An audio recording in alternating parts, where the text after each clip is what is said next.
Daily habits that actually reduce porn addiction. 1. Why habits matter more than motivation. Motivation is unreliable. It rises and falls based on mood, stress, and environment. Habits work because they operate even when motivation is low. The brain changes through repetition, not inspiration. This is why recovery that depends only on willpower often fails. 2. The role of structure in reducing urges. An unstructured day creates space for automatic behaviors. When time is unclear, the brain defaults to familiar patterns. Simple structure, waking times, activity block, and plan breaks, reduces decision fatigue and lowers exposure to triggers. Structure does not mean rigidity. It means predictability. 3. Morning habits and brain state. The brain is most suggestible in the first hour after waking. Morning habits set the emotional tone for the day. Small actions like movement, sunlight exposure, hydration, or quiet reflection help regulate dopamine levels and reduce the likelihood of early urges. Starting the day intentionally lowers impulsive behavior later. 4. Managing energy, not just behavior.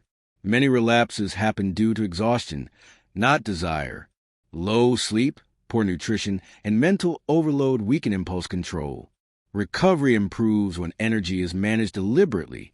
This includes adequate rest, regular meals, limiting overstimulation. A regulated body supports a regulated mind. 5. Digital environment control. Porn addiction is heavily influenced by accessibility. Reducing exposure does not mean weakness. It means intelligence.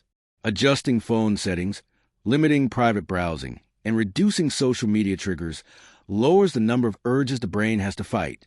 Less exposure equals fewer battles. 6. Replacement habits during urge windows. Urges often appear at predictable times. Instead of reacting in the moment, successful recovery plans replacement habits in advance. These can include walking, breathing, journaling, cold water, or engaging in focus work. The brain learns new responses when alternatives are repeated consistently. 7. Emotional check-ins throughout the day. Urges are often emotional signals. Regular emotional check-ins help identify stress, boredom, loneliness, or frustration before they escalate into urges.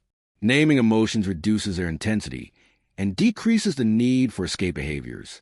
Awareness interrupts automation. 8. Evening habits and vulnerability. Evenings are a high-risk period for many people.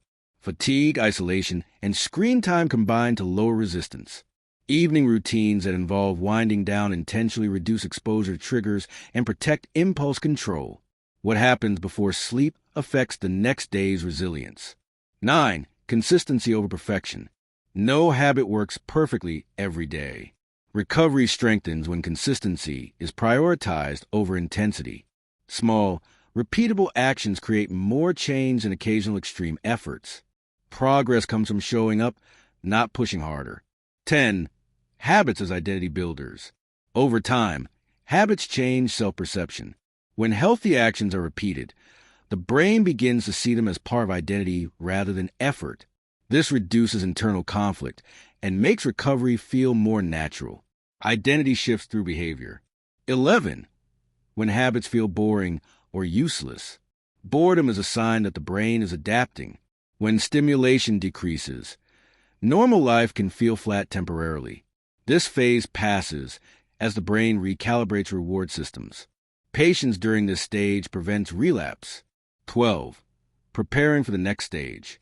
Daily habits create stability, but deeper beliefs and thought patterns also matter. The next episode will focus on thinking patterns that silently reinforce addiction and how to begin changing them.